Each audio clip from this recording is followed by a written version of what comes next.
na kila kitu. Na mtazamaji, tuelekee Voi katika kaunti ya Taita Taveta ambapo waendesha bodaboda katika kaunti hiyo wamelalamikia ukosefu wa usalama nyakati za usiku licha ya kuwepo kwa makataa ya kutotoka nje.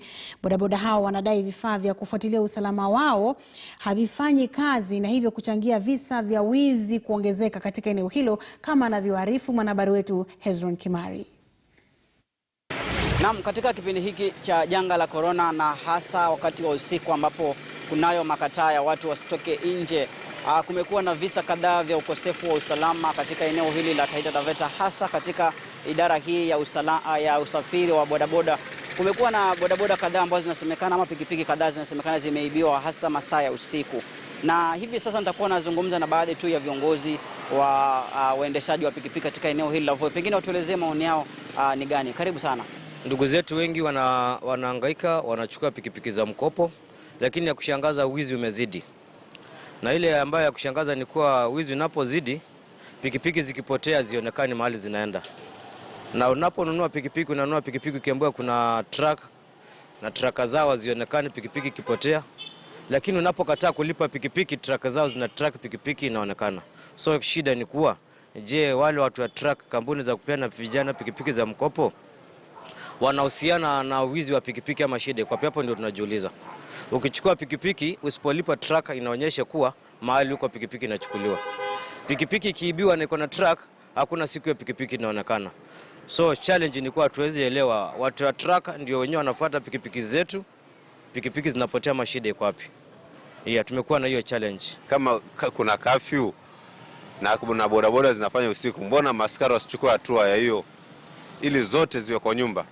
Lakini tunashuku ndugu zetu wenyewe ndo wanatuibia, hakuna watu wengine. Kuna watu ambao wanafanya hii kazi ya bodaboda lakini sio bodaboda, wako tu kwa sababu ni kisingizio waonekane ni kazi wanafanya, lakini kuna mambo yao tofauti wanafanya usiku na hatuelewi ni kwa nini. Pikipiki zimepotea, tukikadiria pikipiki kama 5 hivi zimepotea kwa muda kama wa mwezi mmoja na nusu hivi. Na pikipiki hizi kupotea, kwanza kabisa mimi naweza sema zinachangiwa zaidi na ukosefu wa usalama wakati wa usiku. Kwa sababu wakati wa usiku, kabla kuwe na curfew, uwizi ulikuwa umepungua, kwa sababu mtu akitaka kwenda kuiba kwa nyumba ya mtu ama kuvunja kidogo, pikipiki imetokea, zile ziko kazi usiku wanasaidia. Mtu akiona taa pikipiki imetokea anashindwa kuvunja. Lakini kwa sasa usiku kumekuwa kumenyamaza, kumetulia.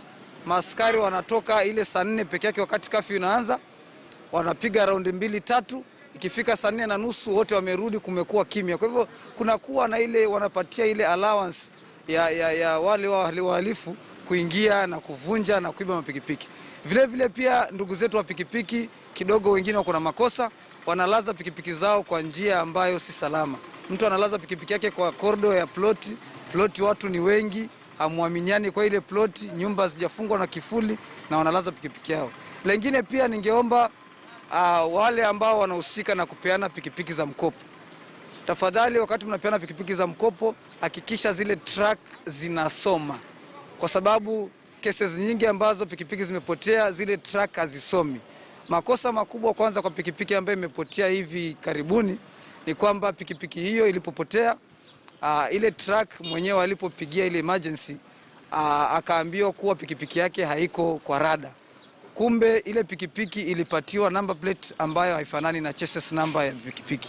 Kwa hivyo tunaomba wawe makini kwa kazi yao wakati wanapeana pikipiki hizi za mkopo, hakikishe kwamba pikipiki hizo track zinasoma na vile vile frame number, chassis number zinaambatana na number plate ya pikipiki. Na mtazamaji, kutokana na nafasi